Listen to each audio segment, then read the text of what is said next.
बहुत खूब। अच्छा ये बताइए, जो मेरे दो क्विक आखिरी सवाल है। पहला तो ये कि ये कहा जाता है कि 400 पार अगर मोदी ले आएगा तो फिर विपक्ष क्या करेगा? विपक्ष एक मजबूत स्थिति में होगा तभी तो लोकतंत्र चल पाएगा।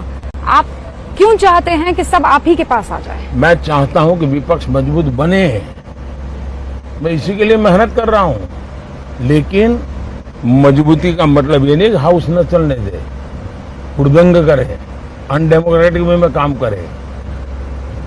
भारत का दुर्भाग्य है कि पिछले 10 साल ये लोग पूरी तरह विपक्ष के रूप में भी फेल गए। उनके खाते में विपक्ष के नाते काम किया एक काम नहीं है। जो लोग विपक्ष में फेल गए वो शासन में कैसे सफल हो सकते हैं? और भारत में मजबूत लोकतंत्र की बहुत आवश्यकता है, मजबूत विपक्ष की आवश्यकता है।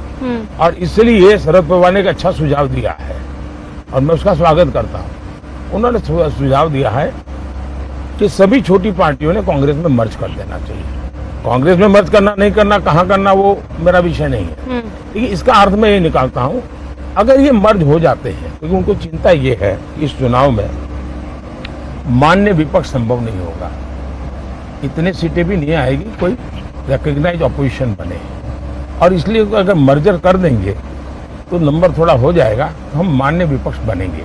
दूसरा, आपको आश्चर्य होगा, मैंने कानून में परिवर्तन किया।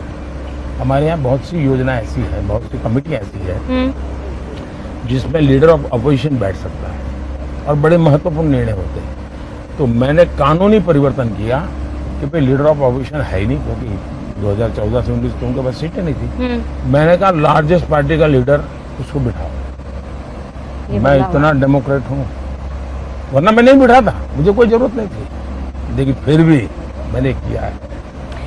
मुझे पता है वक्त की कमी है, लेकिन पिछली बार जब मैंने आपका इंटरव्यू लिया था और बहुत से लोग हैं जिन्होंने इस सवाल पर बहुत खिल्लियां उड़ाई थी, लेकिन वो सवाल मैंने इसलिए पूछा था कि खेत में गन्ना काट रही एक औरत ने मुझसे ये कहा था।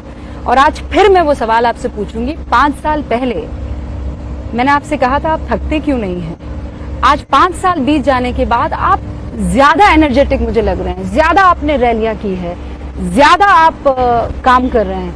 आप वाकई थकते क्यों नहीं हैं? पहले जब तक माँ जिंदा थी मुझे लगता था कि शायद बायोलॉजिकली मुझे जन्म दिया गया है। माँ के जाने के बाद इन सारे अनुभवों को मैं जोड़ करके देखता हूँ तो मैं कन्विंस हो चुका हूँ। गलत हो सकता हूँ, लोग लेफ्टिस्ट लोग तो मेरे धज्जियां उड़ा देंगे, मेरे बाल नोच लेंगे। मैं कन्विंस हो चुका हूँ कि परमात्मा ने मुझे भेजा है। ये ऊर्जा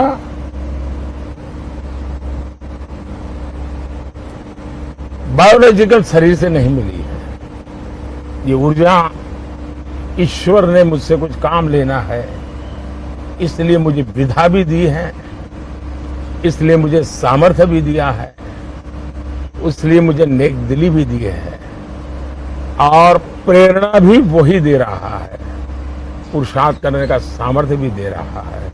और मैं कुछ नहीं हूं, एक इंस्ट्रूमेंट हूं जो ईश्वर ने मेरे रूप में मुझसे लेना तय किया है। और इसलिए मैं जब भी कुछ करता हूं तो मैं मानता हूं शायद ईश्वर मुझसे करवाना चाहता है। क्या परिणाम होगा चिंता छोड़ो, मैं सिर्फ ईश्वर को समर्पित हूं। दूसरा, लेकिन उस ईश्वर को मैं देख नहीं सकता हूं, तो मैं भी एक पुजारी हूं, मैं भी एक भक्त हूं। तो मैंने 140 करोड़ देशवासियों को ईश्वर का रूप मान करके चलता हूं, वही मेरे भगवान है।